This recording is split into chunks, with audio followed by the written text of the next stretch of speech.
25/7/2024 तावडे हॉटेलजवळ पाण्याची पातळी बघा. आणि हे ट्रॅफिक हे काय दररोज तुम्ही बघताय ही बघा.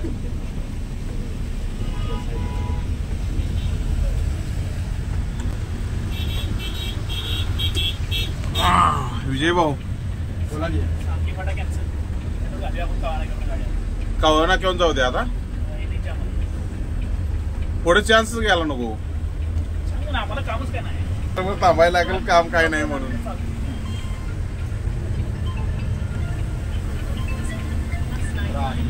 25/7/2024 संध्याकाळी बरोबर 6 वाजले ते. आणि तावडे हॉटेलला बघा परिस्थिती, पूर परिस्थिती. पाणी आलं की रे, इथपर्यंत आले की रे. होय काय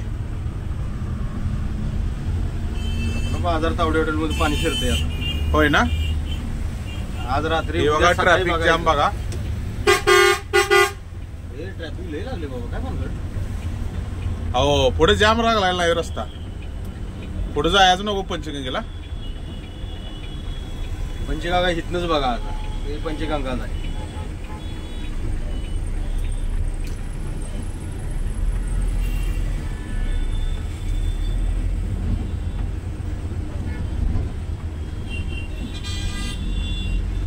अरे बापरे, तू का वाढा लागलायस. जरा ग बसा. अहो मी डायरेक्ट व्हिडिओ टाकणार आहे. पाणी बघ, पाणी बघ. पाणी बघा बघतो तुम्ही.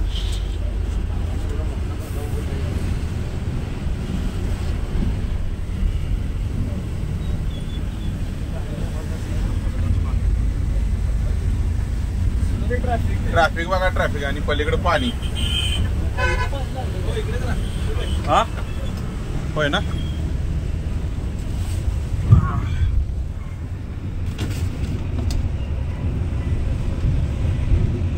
एकंदरीत बघा अवघड आहे. पाऊस जर का थांबला तर ठीक आहे, नाहीतर काय सगळीकडे पाणी झालंय बघा. हे आता इथून पुढे वापडकी आमचा एरिया लागतोय.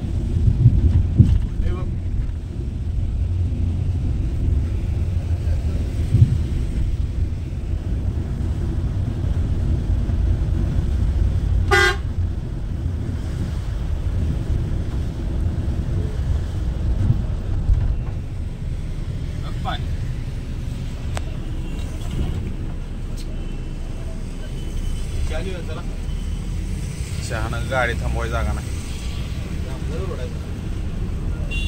पाणी होय.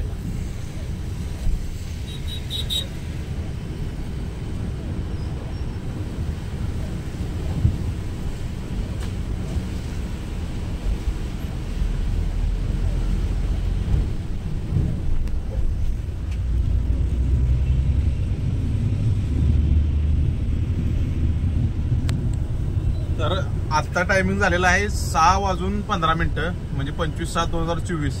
सध्याची परिस्थिती बघितली तर शक्यतो करून घरातनं जे आसपासचे रहिवासी आहेत, जे नदीकडे जे आणि 100% स्थलांतर होण्याचे चान्सेस जास्त आहेत. आत्ताच करून घ्या.